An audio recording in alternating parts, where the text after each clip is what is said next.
여기 만화가를 꿈꾸는 한 남자가 있습니다. 이름은 후지노마 사토루.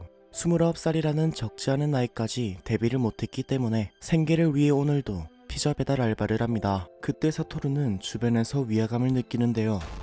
언제나 사건은 예고 없이 찾아오는 법. 사토루에겐 가끔 어떤 사건이 일어나기 전 1분에서 5분 전으로 돌아가는 일이 일어납니다. 마치 누군가 사토루에게 반드시 이 사건을 막으라 강요하듯 말이죠.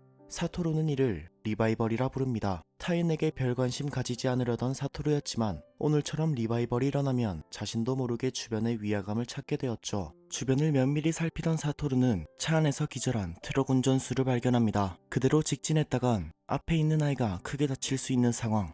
사토루는 직접 핸들을 돌려 아이를 구하지만 자신은 미처 사고를 피할 수 없었죠.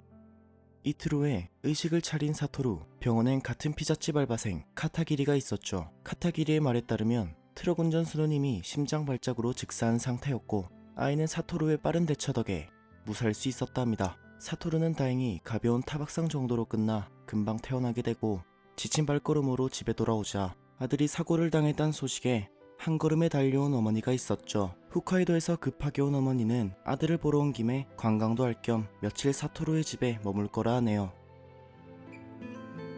悪いね、布団とテレビもらっちゃって。ああ、いいよ。そんなことより夜中トイレに行くとき気を使う方が嫌なんだ。さ、夜中トイレ行くときとか気使わなくていいから、私起きないからさ。妖怪め。さて次のニュースです。 뉴스를 보던 중 유괴 사건에 관한 보도를 본 어머니는 지우고 싶었던 과거의 기억을 떠올리게 되는데 サトルさ、覚えてる？あんたが小学校5年の時、近所で起きた事件。 기억 저편. 희미한 잔상처럼 남아있던 그날의 기억. 18년 전 사토루가 초등학교 5학년 때 일어난 유괴 사건이었죠. 그때 사토루는 잘 따르던 친한 형이 있었는데요. 사토루가 유키라고 부르던 사람이었죠. 유키는 본명이 아닌 그 형이 유키라는 말을 자주 해 사토루가 그렇게 부른 것이죠. 하지만 며칠 뒤 전해진 충격적인 소식.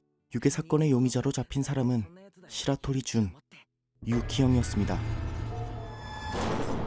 다음날 어머니와 장을 보러 온 사토루. 오늘도 어김없이 리바이벌이 일어났죠. 주위를 살펴보지만 어디에서도 위화감은 찾을 수 없었죠. 어쩔 수 없이 어머니에게도 주변을 살펴봐 달라 부탁합니다. 母さん、周りを見てくれないか。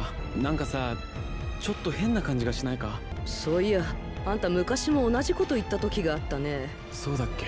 あん時はぼや騒ぎ。私を見てた。 어머니의 눈에 띄어 유괴 사건이 미수로 끝난 듯하죠. 사토루에겐 굳이 말하지 않습니다. 18년 전 사건 기록을 다시 한번 보기 위해 서점을 들린 사토루. 유괴당한 아이의 이름은 히나즈키 카요. 18년 전 사토루는 히나즈키가 공원에 혼자 있는 걸 봤고 그 모습은 히나즈키의 마지막 모습이었습니다. 가까운 친구는 아니었지만 마지막으로 목격한 사람이 자신이었기 때문에 스스로를 자책했고 어린 나이에 마음속 상처로 남은 것이죠. 그것이 사토루에게서 그토록 지우고 싶었던 과거의 기억입니다. 그 시각 어제 마트에서 유괴 사건이 미수로 끝난 상황을 되짚어보는 어머니.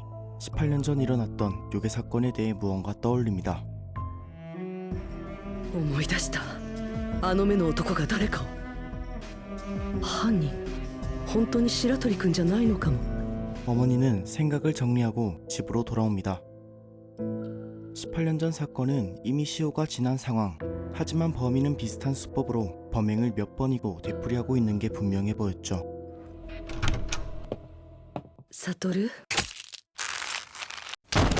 사토루의 어머니는 집에 침입한 괴한에게 살해당하고 맙니다. 18년 전 범인이 자신의 범행에 대해 무언가 알아버린 어머니를 살해한 것으로 보이죠. サトルに電話しなくちゃ。帰ってくるなって。僕なら助けられたはずなのに。絶対ユウキさんじゃない。お母さん。あの時信じてあげるべきだった。警察が信じなくても私が信じてあげなきゃいけなかった。サトル、ごめんね。 퇴근 후 집으로 돌아온 사토루. 계단에서 범인과 마주치지만 집에서 일어난 일을 알 리 없기에 그냥 지나치고 맙니다. 열려있는 현관문. 집안의 온기는 온데간데 없고 방안을 가득 채운 것은 피비린내뿐. 嘘だろやめろって母さん 설상가상 좋지 않은 타이밍에 집에 들어와 버린 집주인 아주머니. ちょっと待って 한순간의 오해로 사토루는 어머니를 살해한 용의자가 되어버리죠. 현실을 받아들일 수 없는 사토루. 違う그 자리에서 도망치는데 그때 또 한 번 리바이벌이 일어납니다. 하지만 이번엔 1분 전도 5분 전도 아닌 무려 18년 전 초등학교 5학년 때로 리바이벌 해버리죠. 언제나 리바이벌은 사토루에게 등 떠밀며 어떤 사건을 반드시 막으라 강요하듯 일어났기 때문에 사토루의 어머니가 살해당한 사건과 18년 전 유괴 사건 사이에 분명 연관이 있을 거라 확신하게 됩니다. 과연 사토루는 18년 전 히나즈키 카요의 유괴 사건과 어머니를 살해한 진범을 찾아낼 수 있을까요? 사토루에게만 일어나는 기이한 현상, 리바이벌, 그리고 운명에 이끌리듯 18년 전 과거로 돌아간 사토루의 이야기. 나만이 없는 거리. 타임리프로 18년 전 과거로 돌아가 과거의 사건을 막아 어머니를 구한다는 설정과 범인을 찾아내는 잘 짜여진 스토리까지 범죄 스릴러를 좋아하시는 분들, 흥미진진한 추리물을 좋아하시는 분들께 추천드립니다. 나만이 없는 거리 1화 리뷰였습니다.